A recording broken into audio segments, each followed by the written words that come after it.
How often do we get impatient when things don't go according to our schedule? You pray, you plan, you work hard, yet it seems like nothing is happening. But what if God's timing is different from ours? Remember Joseph? He was thrown into a pit, sold as a slave, and forgotten in prison. It felt like God was silent, but in reality, God was preparing him for a greater purpose.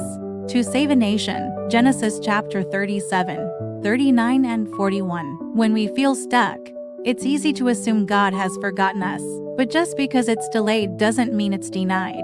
Sarah waited years for a child, and when hope seemed lost, God said, "Is anything too hard for the Lord?" Genesis chapter 18 verse 14. Even in her old age, she bore a son, Isaac. God was not late. He was right on time. Think of life like a building under construction. You can't rush the process. The foundation has to be strong, or everything will collapse. God's timing is like that.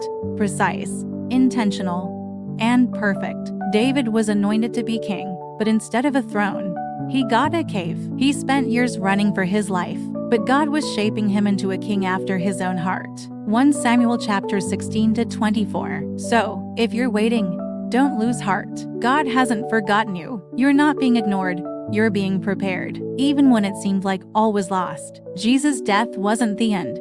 It was the beginning. God's greatest work often comes after our deepest waiting. John chapter 19 verse 30. If God is making you wait, trust that He is also preparing you for something far greater than you can imagine. His timing is not just good, it's perfect. If this message spoke to you, hit the like button, share it with someone who's waiting on God, and don't forget to subscribe and turn on the notification bell. More faith-building content is on the way.